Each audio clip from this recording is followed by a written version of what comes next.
In this video, I'll show you how to reset both Samsung Smart Remotes and standard Samsung TV remotes, how to pair the remote again, and what to do if it still isn't working.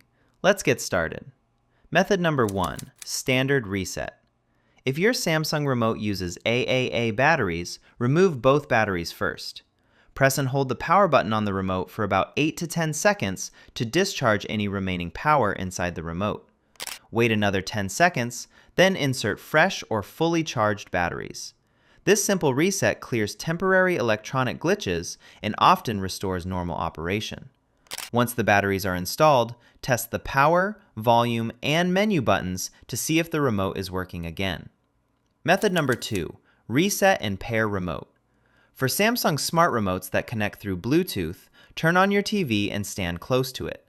Point the remote toward the TV and press and hold the return and play or pause buttons together for at least 3 seconds.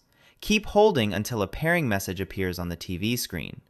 When the message says the remote is connected or pairing is complete, release the buttons and test all the buttons to confirm the connection has been restored.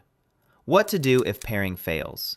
If the remote still won't pair, restart the TV by unplugging it from the power outlet for about 30 seconds, then plug it back in and turn it on.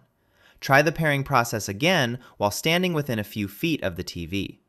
If your remote uses replaceable batteries, install a fresh set. If you have a solar cell remote, make sure it has enough charge before trying again.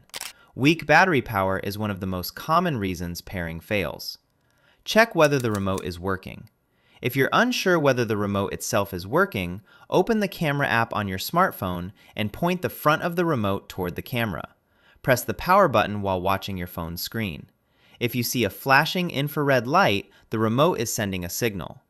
Keep in mind that many Samsung smart remotes use Bluetooth for most buttons, so the power button is the best one to test because it still uses infrared on many models.